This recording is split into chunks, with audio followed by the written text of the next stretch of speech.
Hey everyone, welcome back. So today I'm gonna talk about something that just recently passed. For January 13th, it was a very emotional day. Because a couple years ago, um, I lost two people that are important to me, and someone with mental illness. Like sometimes when someone that's very close to you, when they die, it affects you differently than I want to say, let's say, normal people. So, with that being said, like I said, I lost two people that were really close to me. And at the time that I lost one of them, I was living with a roommate, and first her dad passed away. Then my great grandma passed away. And then, unfortunately, then my roommate unfortunately passed away. And after my roommate passed away, that really took a toll on me emotionally, physically, and I ended up in the hospital after that. I'm not even gonna lie. Now, like I said, like people that have mental illness of any kind, it affects you differently. Me, I know when it's somebody that's close to me and I have history with that person, good, bad, whatever it may be, still a history of some kind. And it affected me pretty badly. That I had to go to the hospital. I was having really negative thoughts. I was just not being Susie Sunshine that I usually am. So, with that being said, I'm going to kind of talk to you today about how you can kind of see if something's truly affecting somebody that has a mental illness, or at least like I know my symptoms. Everyone's symptoms are going to be different because there's a whole variety of things in life that people go through, and everybody deals with it and copes with it in a different way. Me personally, I know because my ADHD, I have racing thoughts. So especially when I had those three deaths all at once, a couple days of each other, a lot of my thoughts were racing, and they were not good thoughts. It was thoughts to harm myself. It was thoughts to just end my misery because I was just so upset and so distraught that these people that I love a lot were just gone like that. And that's when you don't realize that life is short. You know what I mean? You don't realize it until it hits home. And everybody, like I said, deals with death differently. Some people hold it in, some people need a therapist to talk to, some people just need to reach out and talk about it, remember the good memories, and be, proactive in something. And I know my hair's a mess, so I apologize. You know what I mean? I brushed my hair, but it looks still like a hot mess. There you go, my ADHD kicking in.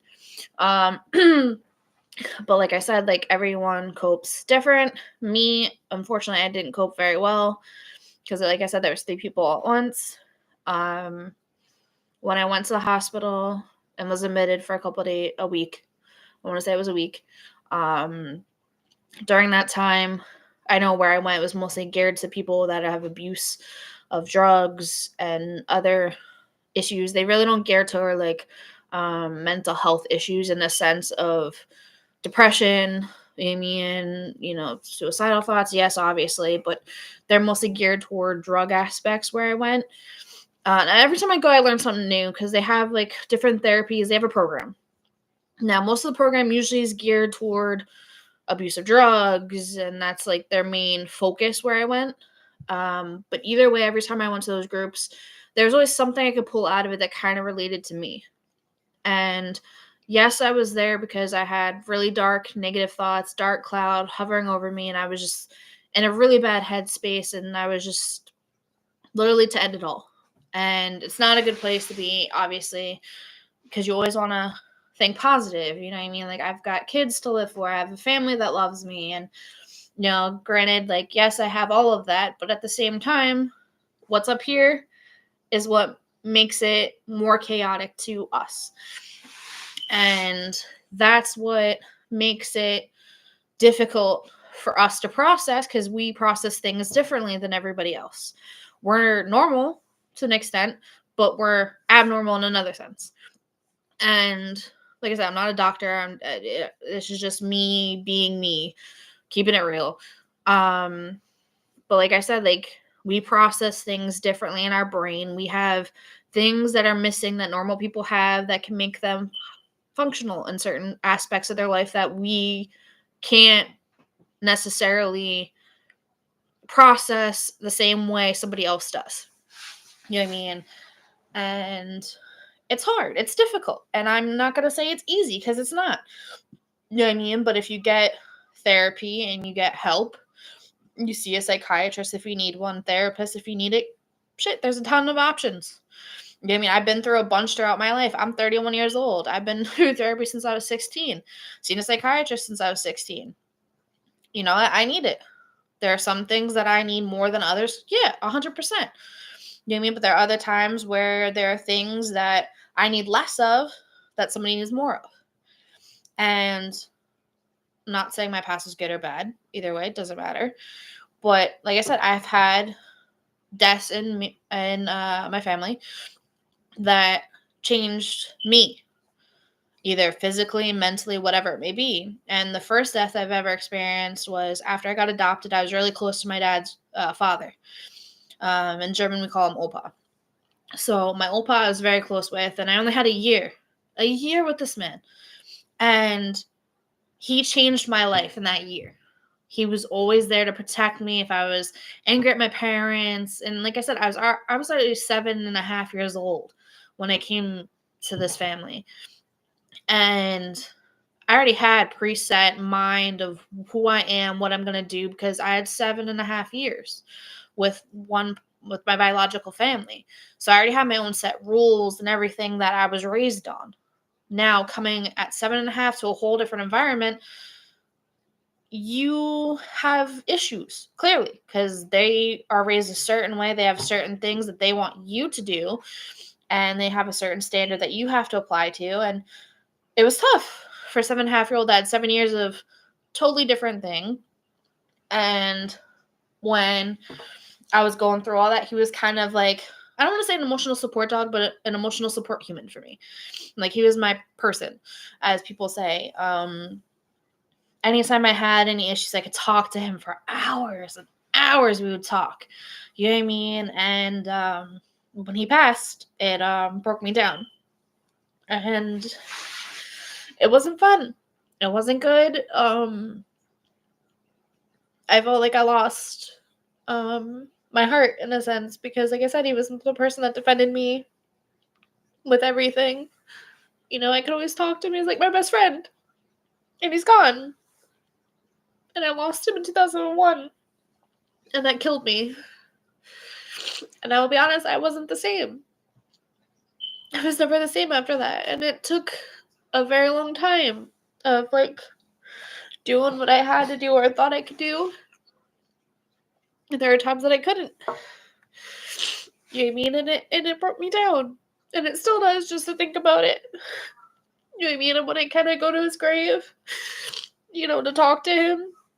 And now my grandma is now with him because she passed away a couple years ago. Even though I didn't have a great relationship with my grandma, my Oma. But either way, that still hurt me too. Because I only knew her when she was sick. I didn't know her when she was a great person. You know what I mean? So there's a lot of, like I said, like, my adopted family wasn't a young family when they adopted me. You know what I mean? And so, like, there are people that I got close to in my family that literally took a toll on me and still do. Because there are times that I wish I had a better relationship with some of them than what I did. You know what I mean? And then when I did, like, I'm just glad and I'm thankful that at least out of my grandparents, I have one grandma left, well, from my adopted family, where they went to every one of my graduations all the way to high school. None of my other classmates had that experience like I did. So I can say I'm thankful for that. You know what I mean? I'm thankful that they were there for the major milestones in my life. And like I said, everybody deals with death differently. Everybody has different ways of handling it. Me, as you can tell, I cry. And especially after whoever passes away, I also write all my emotions and how I'm feeling and like everything that I've been with them into a poem. So I do that to kind of help release whatever I can, like my heart into my writing, because that's the only thing I feel like I'm good at, is that and some of my diamond paintings that I've been doing. But like I said, everyone does things different and it hits people different. Me, I'm an emotional hot mess. Obviously, you can tell.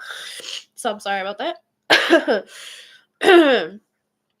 As long as my nose isn't running, I'm good. You know what I mean? But like I said, death affects everybody differently, and therapy helps a lot because you can talk to somebody that doesn't know you from a can of paint. You know what I mean? And you can just state how you feel. And I gotta say, like, the honest thing, like, the best thing I can say is finding a therapist that fits you. It's hard. Me, I don't, I don't like an older person, like, like in their 60s being my therapist, because, like, I don't know. Seeing her dentures fall out, just, or barely talk because her dentures don't have glue, doesn't, like, attract me very much. And because of my past abuse, being sexually abused by my father, I don't like male therapists or doctors for that, reason. I'm getting better, but like I said, it's years of therapy trying to, like, they're there to help me. They're not there to sexually harass me. You know what I mean? And that's, like I said, it's work. You know what I mean? Like I said, I'm a work in progress. I'm going through stuff. Everybody does, but how we handle it's different, but the key to knowing anything is knowing your signs of when you need to get help, whether it's the hospital, a friend, a family member that you trust, that you can go to talk, whatever it is. Me, I know when I go through, especially loss, depending, like, as I said, my relationship, like, if I'm really close to the person where I know them and I have history, but it's not where I'm overly enthralled in their life like I am certain people, it hits me different. And I know when I need to call my friend, just say, hey, can you talk to me for an hour? I'm having these thoughts. And sometimes it helps that talk for an hour or whatever span of time we have just to talk, even if it's over the phone because they're not here personally. It helps. Now, the times when I know I need to go to the hospital is when I'm at a point where I imagine how I'm going to end it, my life, meaning. So it's like, I know as soon as I start having those thoughts and images of how I'm going to do it, I need to go to the hospital. I need to be somewhere safe where I'm not around knives or anything sharp, or where there's no tub where I can end up doing something to myself. Like, there's things that I know that are our triggers, and not everybody knows their triggers. Me, like I said, because of years of experience, I've been dealing with this since I was 16 years old, even before that, since I was, like, adopted.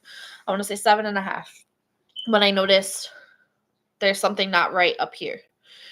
And it's not my fault.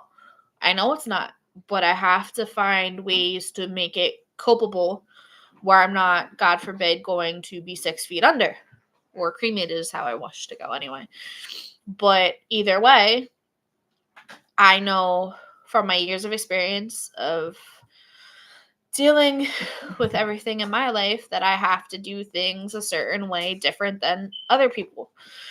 Now, everybody that listens to this, I hope you take from my experience of what I've been through, and I hope you can apply it to your life to get the help that you need. You need to find your triggers. And what I know in my past therapy sessions, they told me to keep a journal.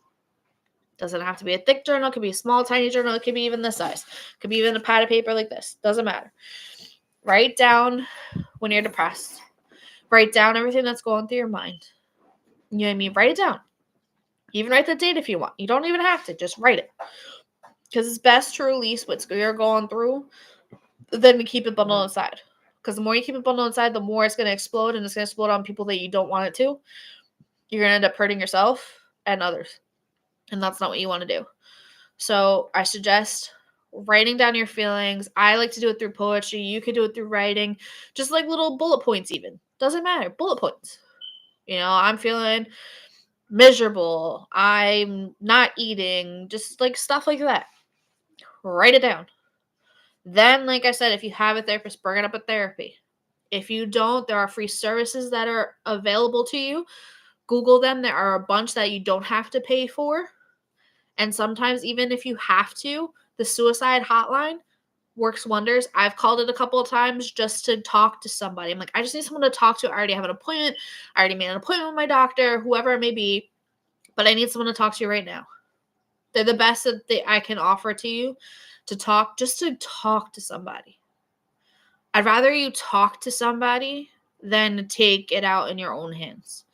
So go to the hospital if you can. Even if you don't have transportation, call 911. They'll bring you. Don't matter. Don't think insurance. Don't think anything like that. Think more about yourself than anything else. You're the most priority person in your life. Take care of you, because then you can take care of others. And not too many people realize that. If you don't take care of yourself, you're not going to take care of other people. Okay? So hospital, suicide hotline, wonders, call. Doesn't matter what time of night. Call. They're open 24 hours. Call, talk. They're going to at least sit down. If they feel like they need to call the 911, they will do so. If not, just say, listen, I just need to talk to somebody. Can you just talk? And they will. They'll talk to you. I've done it numerous times. Talk to people. Works wonders. Have a support system if you know someone that is there by your side. Support system. Awesome way to do it. I mean? I have a few people that I talk to about certain things. You know what I mean? So find your person that you can trust and tell them everything. And they're not going to be like, hey, that's, blah, blah, blah.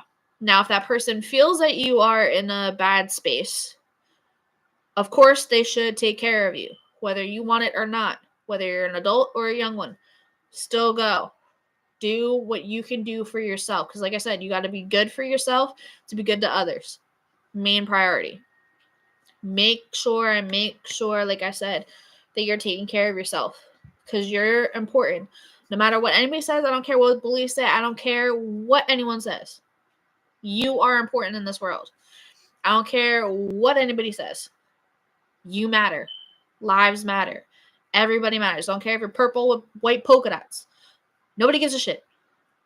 You are important. You are important. You got to do what's best for you. And like I said, I hope this helps whoever it helps. If not, I'll do more videos. If you like it, please let me know so I can do more videos like this if you like it. Like I said, I'm just doing this for fun. You know what I mean? I'm not doing it to get likes. I'm not doing it to be famous. I'm not doing it for none of that. I'm in my house, in my pajamas, just chilling. You know what I mean? Doing something that means something to me. Like I said, I was a suggestion. My therapist, Allie, shout out to you for all that you do. I love working with you. You're phenomenal. You definitely need a raise, definitely for sure. As my nose is running, so I'm sorry about that. You know what I mean? But like I said, you got to deal with things the way you deal with it. But remember, your number one priority is you. And so I'm Susie Sunshine, and I vote for Mickey Mouse. Peace. Will you stop making fun of me?